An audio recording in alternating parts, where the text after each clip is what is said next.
ঈদের আগে শেষ দিনে এখনও জীবিকার তাগিদে ঢাকায় থাকা মানুষরা বাড়ি ফিরছেন। মহাখালী বাস স্ট্যান্ডে আছেন আমাদের সহকর্মী সাদিয়া আফরোজ। এই মুহূর্তে সরাসরি যুক্ত হচ্ছি তার সঙ্গে। সাদিয়া, আপনি তো আছেন মহাখালী বাস স্ট্যান্ডে। যাত্রীরা নির্বিঘ্নে আসলে যাত্রা করতে পারছেন কিনা বা বাড়তি ভাড়ার যে খবরটি আমরা জানতে পেরেছি সেখানে তেমন কিছু দেখতে পাচ্ছেন কিনা বিস্তারিত জানাবেন।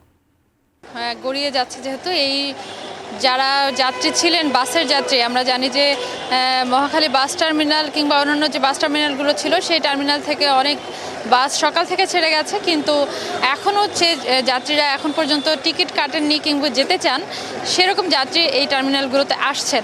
আমরা দেখতে পাচ্ছিলাম যে এখানে যারা যাত্রী আছেন তারা কথা বলছিলেন, যখন আমাদের সাথে বলছিলেন যে টিকিট নানান কারণে নানান সমস্যার কারণে আগে টিকিট কাটতে পারেননি, সে কারণে তারা আগে ভাগে অর্থাৎ যেতে পারেননি।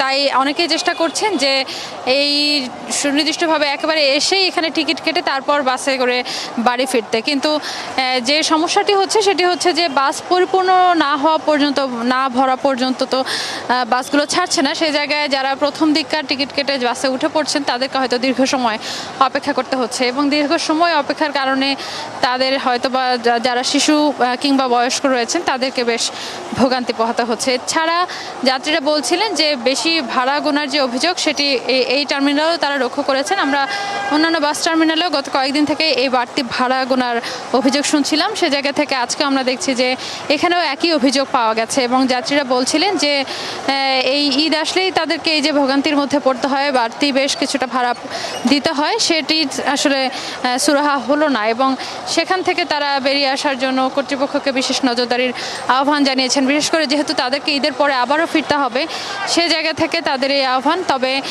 সেটি কতটা সম্ভব হবে সেটি নিয়ে তারা শঙ্কা প্রকাশ করছেন।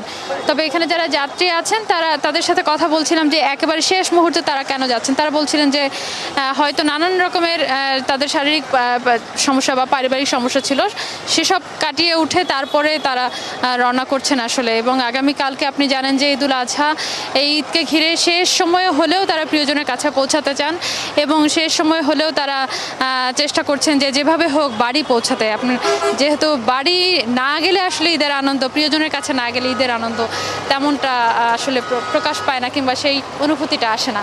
তো বাড়ি সবার এই যাত্রা শুভ হোক, সেটাই আমরাও চাই। তো এই ছিল আমার কাছে সাজিয়া।